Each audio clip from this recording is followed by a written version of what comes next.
Les informations en détail.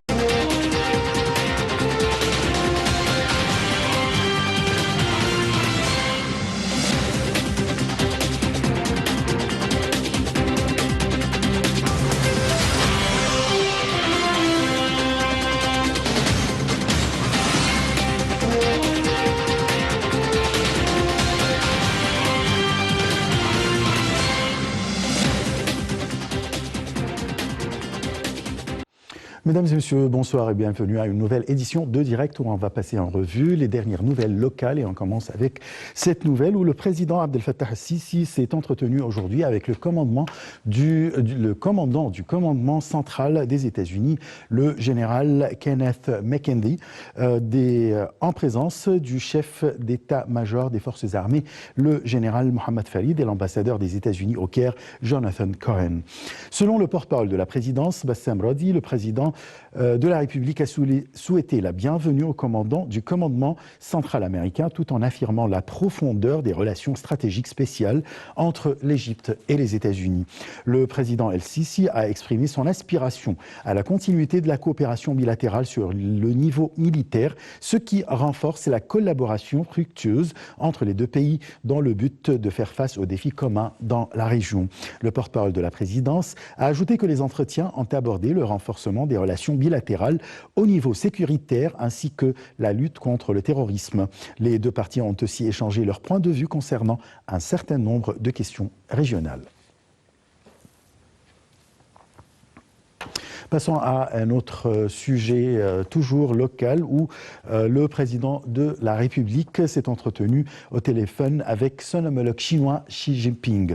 Le président a affirmé que l'Égypte tient à renforcer la coopération avec la Chine tout en ouvrant de nouveaux horizons des relations bilatérales. Le président a salué la décision de la Chine d'offrir de nouvelles quantités de vaccins anti-coronavirus à l'Égypte.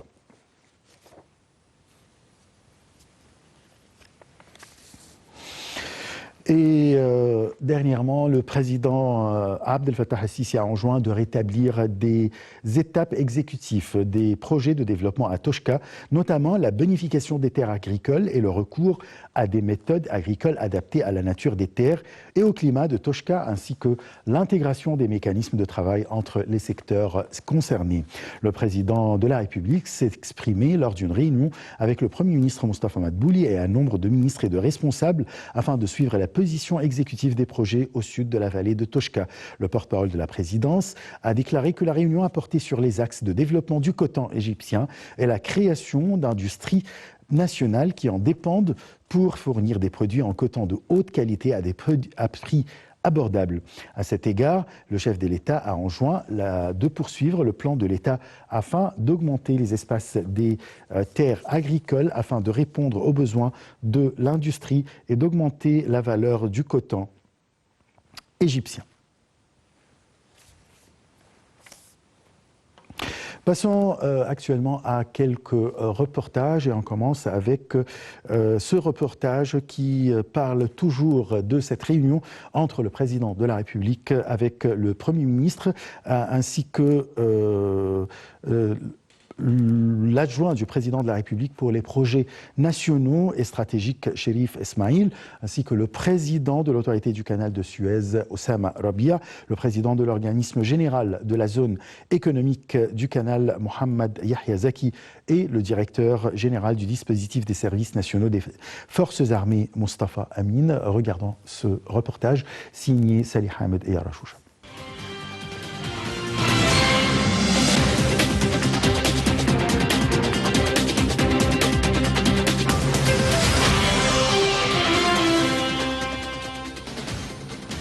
Le président Abdel Fattah el-Sisi s'est réuni dimanche avec le Premier ministre, le Dr Moustapha Madbouli, le président adjoint de la République pour les projets nationaux et stratégiques, l'ingénieur Cherif Esmaïl, le président de l'autorité du canal de Suez, Oussama Rabia, le président de l'autorité générale de la zone économique du canal de Suez, l'ingénieur Mohamed Yahya Zaki, et le directeur général de l'organisation des projets du service national des forces armées, Mustafa Amin.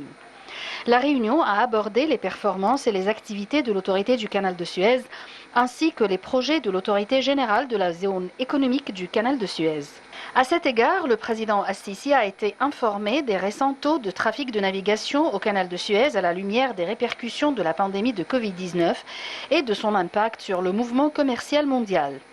Le président de l'autorité du canal de Suez a passé en revue les prévisions du mouvement de navigation au cours de l'année en cours, ainsi que les indicateurs de l'activité de navigation au canal au cours de la dernière période, y compris le nombre de navires, la taille des cargaisons et des conteneurs, signalant que le canal de Suez a atteint des indicateurs positifs qui lui ont permis de résister à la pandémie du Covid-19, ce qui a touché le nombre de voyages de trafic maritime, de cargaisons et revenus totaux du canal.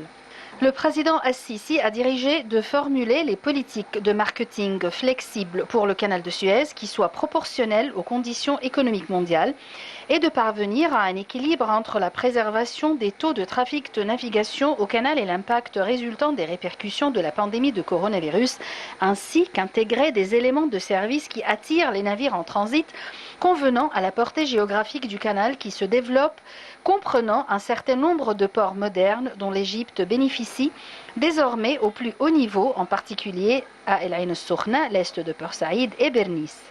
Le président de l'autorité générale de la zone économique du canal de Suez a passé en revue les développements des projets entrepris par l'autorité, notamment le projet de service maritime et d'approvisionnement de navires réalisé en partenariat avec les expériences internationales spécialisées.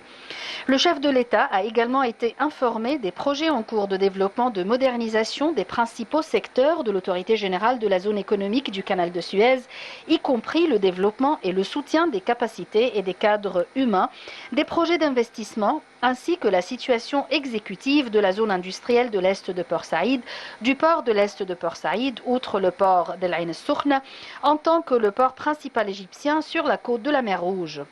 Le président a exigé de poursuivre les efforts pour développer les capacités de l'autorité générale de la zone économique du canal de Suez.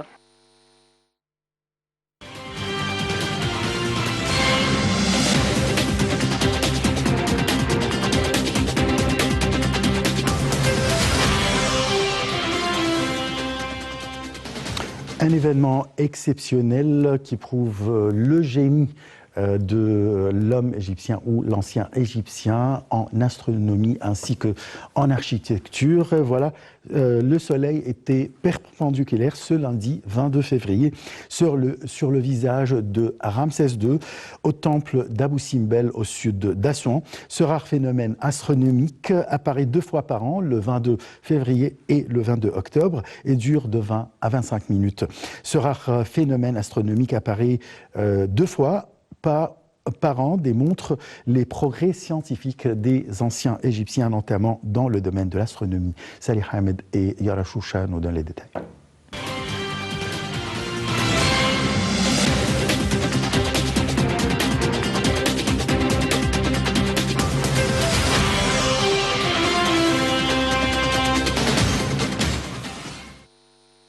Le temple de Ramsès II à Abou Simbel témoin 2 fois par an d'un phénomène astronomique et géométrique rare où les rayons du soleil entrent de la façade du temple pour une distance de 200 mètres jusqu'au Saint des Saints et une distance de 60 mètres pour tomber d'une manière perpendiculaire sur le visage de la statue de Ramsès II.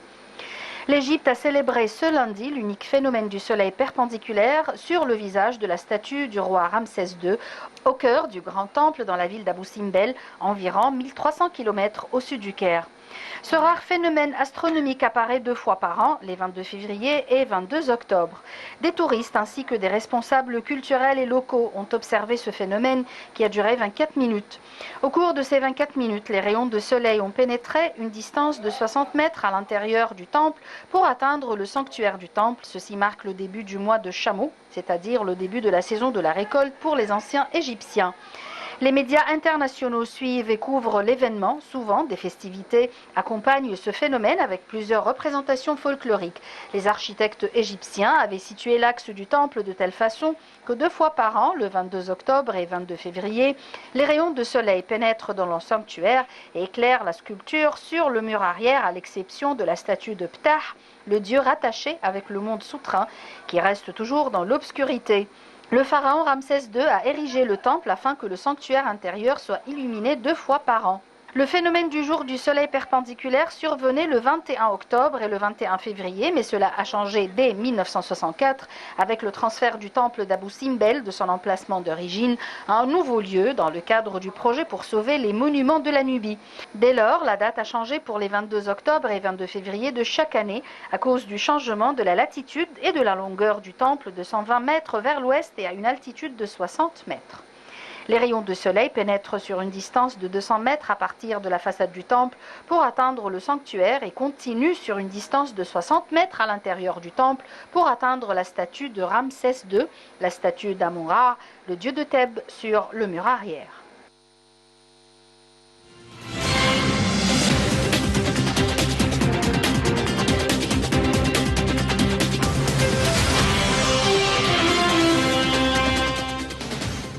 Notre débat principal sera consacré sur le programme de la santé pour tous les Égyptiens. La constitution égyptienne de 2014 prévoit l'établissement progressif d'un système d'assurance médicale couvrant l'intégralité de la population pour la plupart des dépenses de santé et dont le financement serait assuré par une contribution des citoyens en fonction de leurs revenus. L'article prévoit également que 3% du PIB soit consacré au budget de la santé. Sur la base des données les plus récentes de la Banque mondiale, les dépenses de santé publique se sont élevées à 2,2% du PIB en 2014. Regardons ce reportage signé Salih Hamed et Yara Choucha.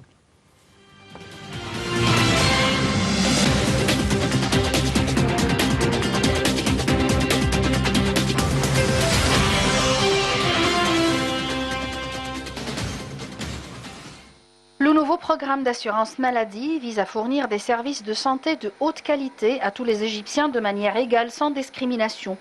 Le coût est également abordable pour tous les citoyens, contrairement à ce qu'il était auparavant.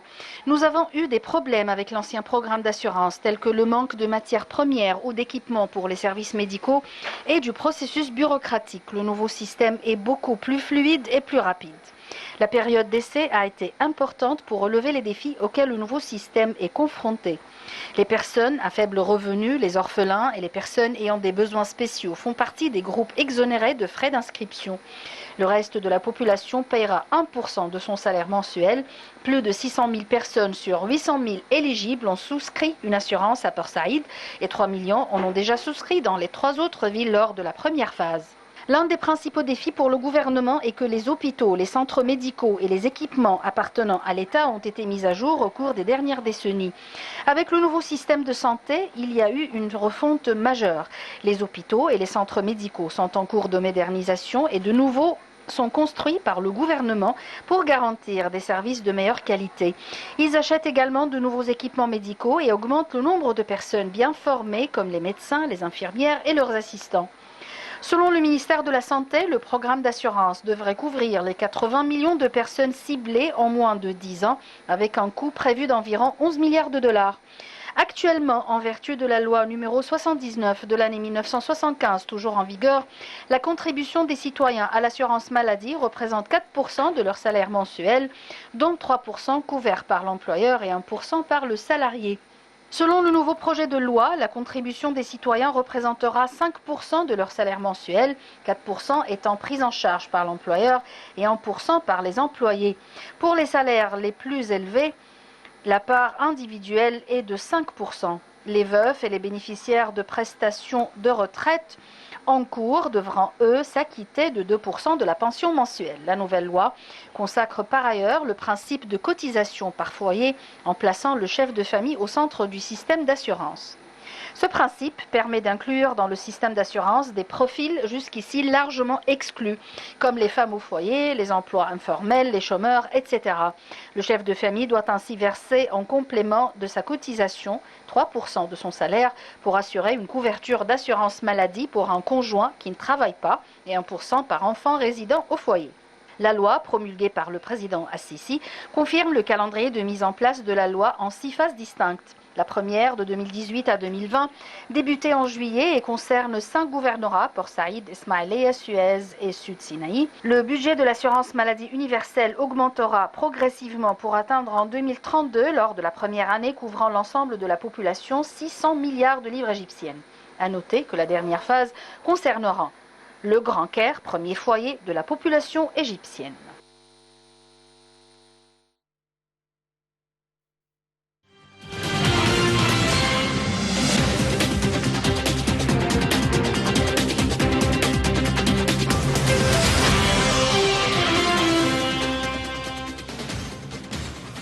Et pour discuter de ce programme ambitieux de la santé des Égyptiens, nous avons le plaisir d'accueillir dans le studio Dr Nadia Nazir. Vous êtes conseillère ou consultante neuropsychiatre. Bonsoir. Bonsoir. Alors, je veux commencer tout d'abord avec ce programme. Expliquez-nous de quoi il s'agit, ce programme.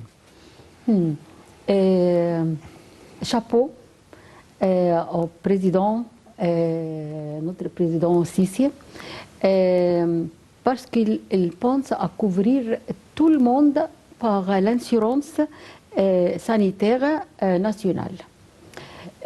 Vraiment, Dr Hala, la ministre de Sanitaire et Population, fait beaucoup d'efforts pour améliorer le niveau sanitaire et pour offrir ce service médical à tout le monde, tous les Égyptiens, n'importe l'âge, n'importe le sexe. Maintenant, par exemple, 100 membres de la famille sont couverts par l'assurance et des autres non, et surtout les femmes et les enfants. Mais après, tout le monde, tous les membres de la famille seront couverts par l'assurance sanitaire nationale. Ils ont commencé par les gouvernorats de Canal de Suez, Ismaïlia, Port Saïd, Suez, et aussi Haute-Égypte. C'est très bien pour aussi couvrir l'Haute-Égypte, Luxor, Aswan et aussi Sinaï. C'est très bien pour le malade et le médecin et le gouvernement aussi. Parce que quand tout le monde va s'inscrire, le médecin sera capable de faire le diagnostic plus vite. Parce que l'histoire médicale de chaque citoyen sera présent sur l'écran d'ordinateur.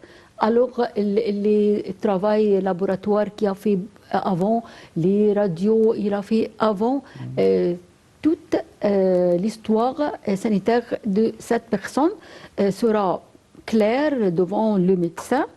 Et alors, il va arriver au diagnostic très, très vite et le malade sera, Inch'Allah, guérir très vite. Et le proverbe dit, la sagesse de population dit, prévenir est mieux que guérir. Bien sûr. Alors, quand les vaccinations sont ces vaccinations, tout va apparaître sur l'écran.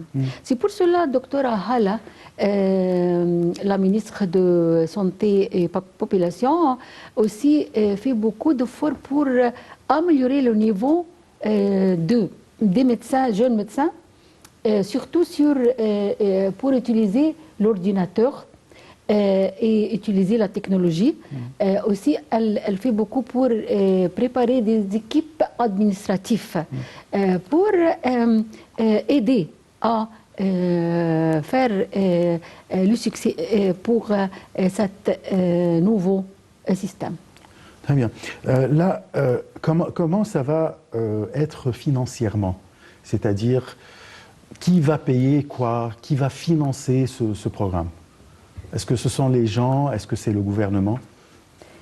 Ce n'est pas la première fois d'avoir une assurance sanitaire nationale. Moi-même, j'ai travaillé à ce programme avant. Et, chaque personne paie un très peu Petite somme. d'argent chaque mois ou de son salaire, par exemple, très très petit. Mais il va avoir beaucoup de services. Vraiment, ça existe maintenant et sera augmenté après. Parce que si vous voyez l'ordonnance que le médecin à l'assurance écrit, beaucoup de médicaments, le malade ne peut pas acheter tout ça, Bien sûr. sauf s'il est couvert par le système ou l'assurance sanitaire nationale. Selon la Constitution, nous avons une clause qui parle de chacun va payer selon ses ressources, selon son salaire. Oui. Alors, ça sera un pourcentage de chaque salaire ou bien des revenus ou comment ça va se passer? Chaque personne sera capable à faire ça. Chaque personne sera couvert et va bénéficier de ça, ce système nouveau. Bon, et il y a un problème en Égypte, c'est l'état des hôpitaux. Alors les hôpitaux, il y a des hôpitaux qui manquent d'appareils, qui manquent d'instruments, etc. Comment on va couvrir ou bien rénover ces hôpitaux? Docteur Hala, chaque jour donne un gouvernorat pour surveiller tout ça, pour les hôpitaux être au niveau haut. Européen. Toutes les mesures seront prêtes pour faire les travaux laboratoires, pour faire les radios, MRI, CT, X-rays, tout sera présent. Vraiment, c'est très bien d'être dans cette époque. Très bien, mais est-ce que vraiment c'est le gouvernement qui va financer ça ou bien ce sont les gens aussi? Le peuple ou le gouvernement ou les deux ensemble? Les deux ensemble, bien sûr. Les deux ensemble, parce que ça va coûter une fortune. Bien sûr. Des milliards, j'imagine. Mais aussi c'est bien pour le gouvernement, parce que quand la santé des populations est bien, la production sera mieux, l'absence de travail sera...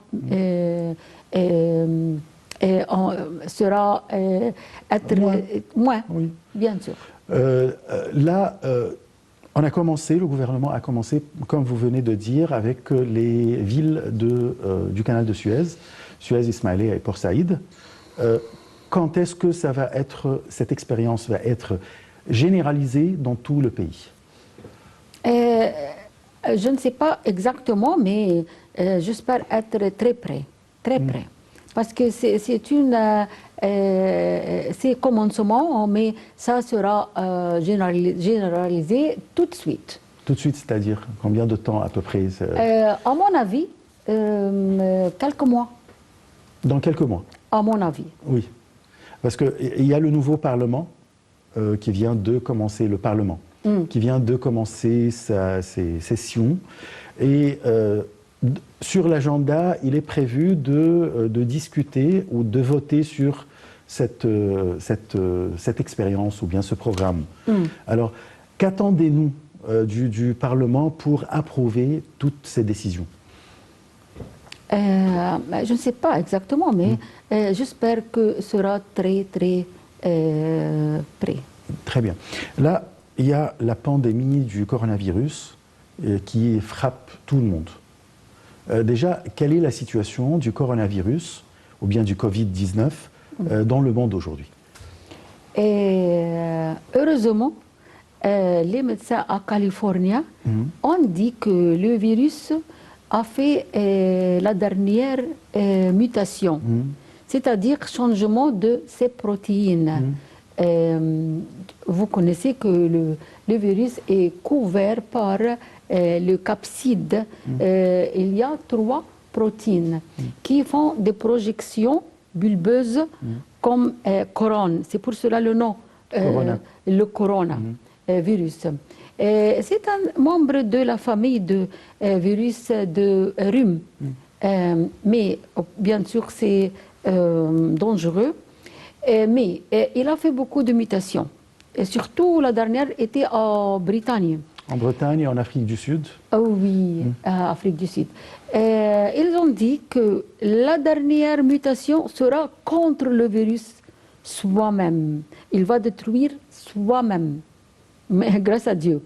C'est un espoir optimistique, mais on doit faire toutes les régulations que la ministère de Santé dit, de garder une distance entre chaque deux personnes, aussi mettre le masque, parce que si tousser, essoufflement, éternuement, même parler fort.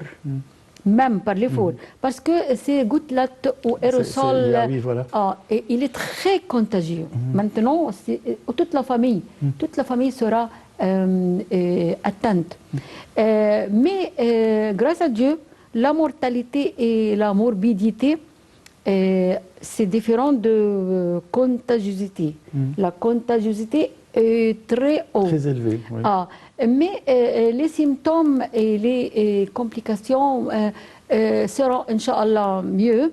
Mais on doit suivre toutes les régulations et toujours se laver les mains avec l'alcool, avec du savon, avec du gel, et cuire bien la viande et éviter les animaux qui sont des réservoirs pour le virus.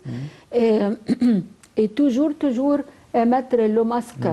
Si nous faisons tout ça, Inch'Allah, nous allons combattre cette pandémie. Très bien.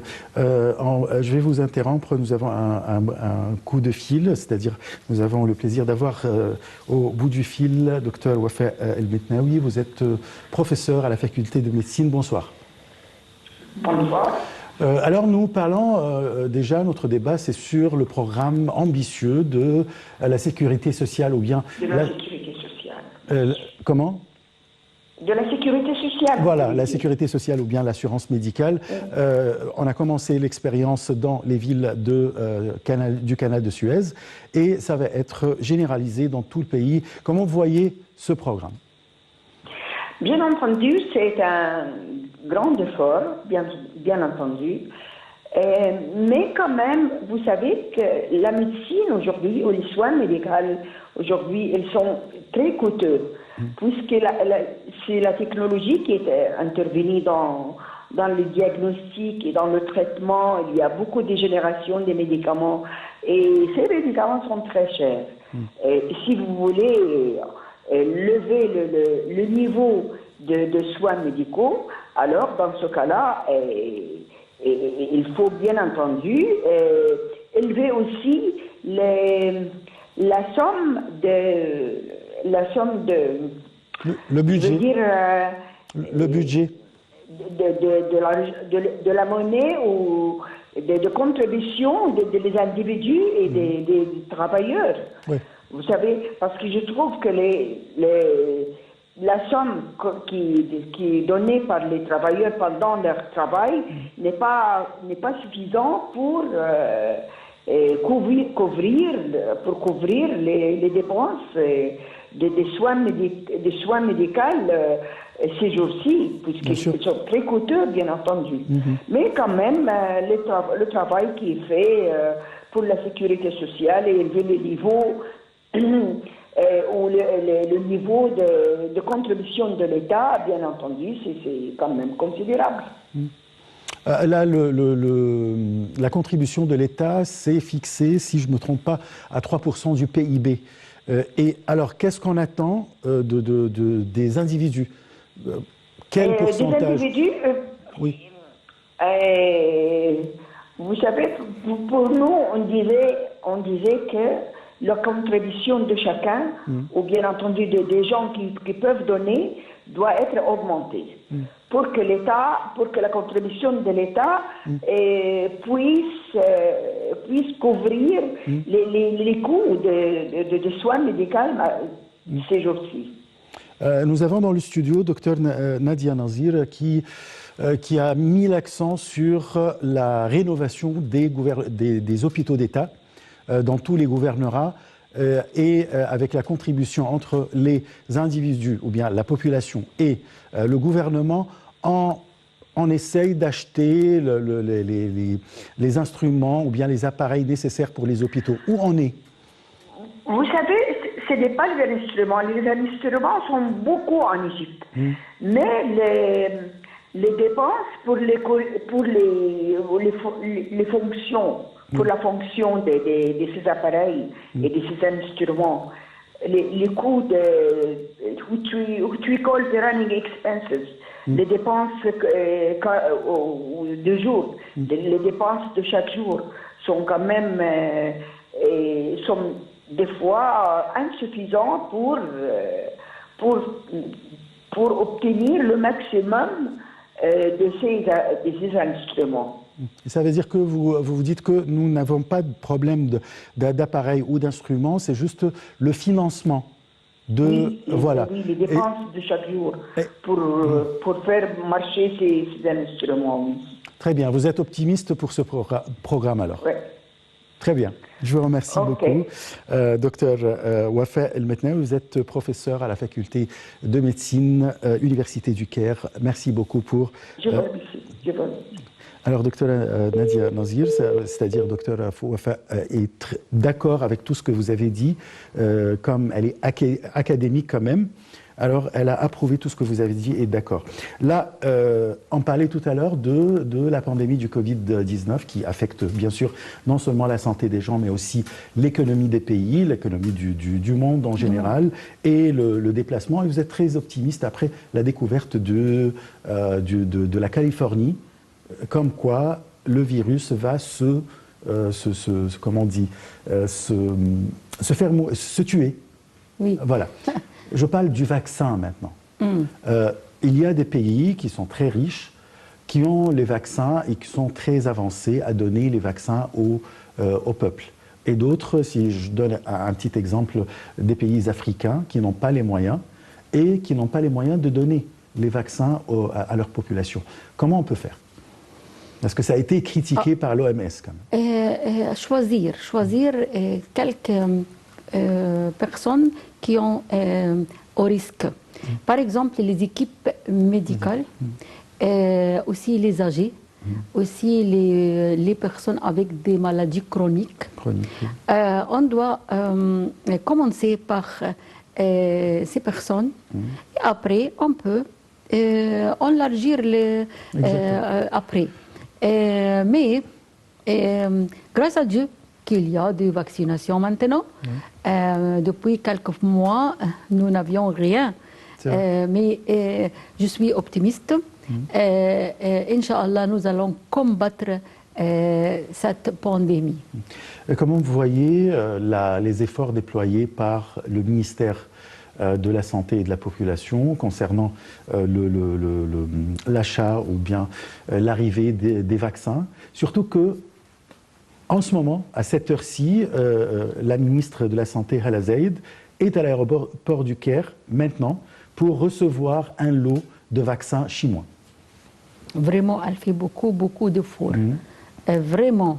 Elle fait tout ce qu'elle peut faire pour améliorer le niveau sanitaire et combattre cette pandémie et vacciner même tout le monde. J'espère que tout ça sera en chemin à finir cette période pessimistique et Inch'Allah finir tout ça, cette pandémie qui a fait beaucoup de peur et de pression pour beaucoup de personnes. Je veux dire maintenant que tout le monde, pour être optimiste, il sera fini, à mon avis, pendant quelques mois.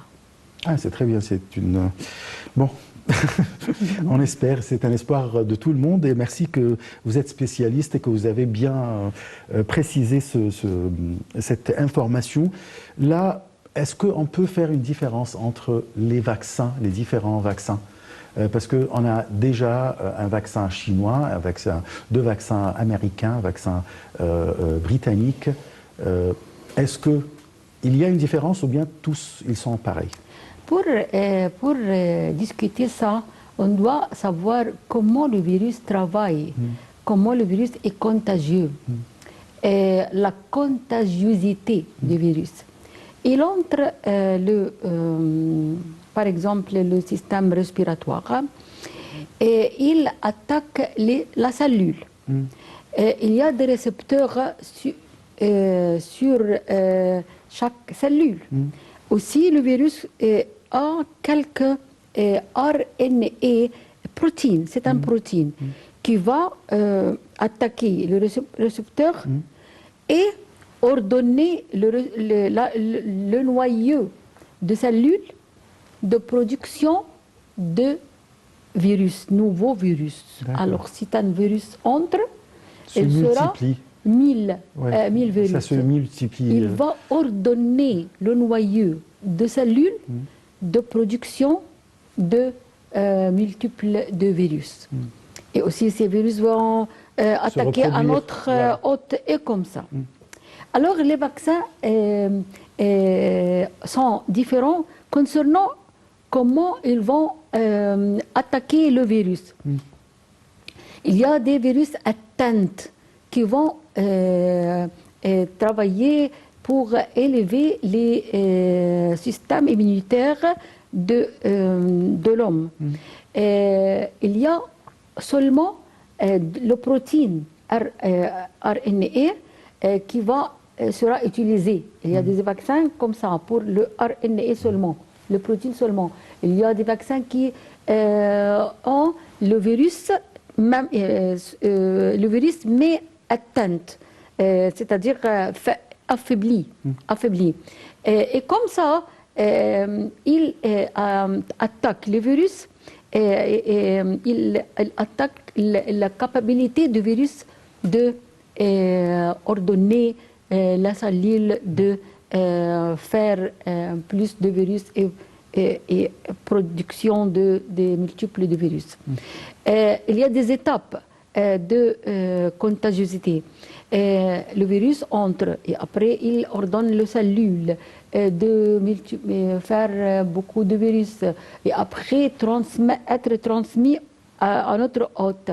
Et les vaccins sont différents parce qu'ils sont spécifiés par certaines étapes, certaines périodes, utilisant le protéine ou le virus total mais affaibli. Mais le résultat, c'est le même. Oui, bien sûr, pour affaiblir les symptômes, même si la personne vaccinée sera infectée, il ne sera pas tellement malade. Les symptômes seront faibles. Il n'aura pas, par exemple, les difficultés respiratoires, le syndrome respiratoire aigu.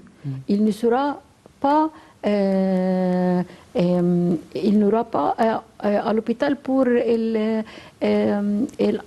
par exemple. Ce sera plus léger. Mieux. Oui. Léger, pas léger. Très sauvage, quoi. Alors, pour finir, alors, je reprends le premier sujet, notre sujet principal, c'est concernant l'assurance médicale en Égypte. Alors, dans combien de temps on peut dire que, voilà, on a un système médical avec une couverture complète pour tous les Égyptiens, comme par exemple en Europe. Pour dire aux Égyptiens, voilà, il y a un espoir vraiment pour être assuré et pour être couvert. C'est dans combien de temps pour être dans cette situation, à votre avis? C'est une question à notre ministère. Mais si on fait la première étape, Oui. on va finir et compléter et couvrir tout le pays. Inch'Allah, très près. Très bientôt. Très bien. Je vous remercie beaucoup, Madame, ou bien Docteur Nadia Nazir. Je rappelle que vous êtes spécialiste neuropsychiatre. Je vous remercie beaucoup pour toutes ces informations et ces explications qui nous ont donné quand même une très bonne idée sur ce projet et même la pandémie du coronavirus. Je vous remercie. Merci à vous. Alors, je vous remercie, chers téléspectateurs, et on se donne un rendez-vous demain à la même heure pour une nouvelle édition de Direct. Au revoir.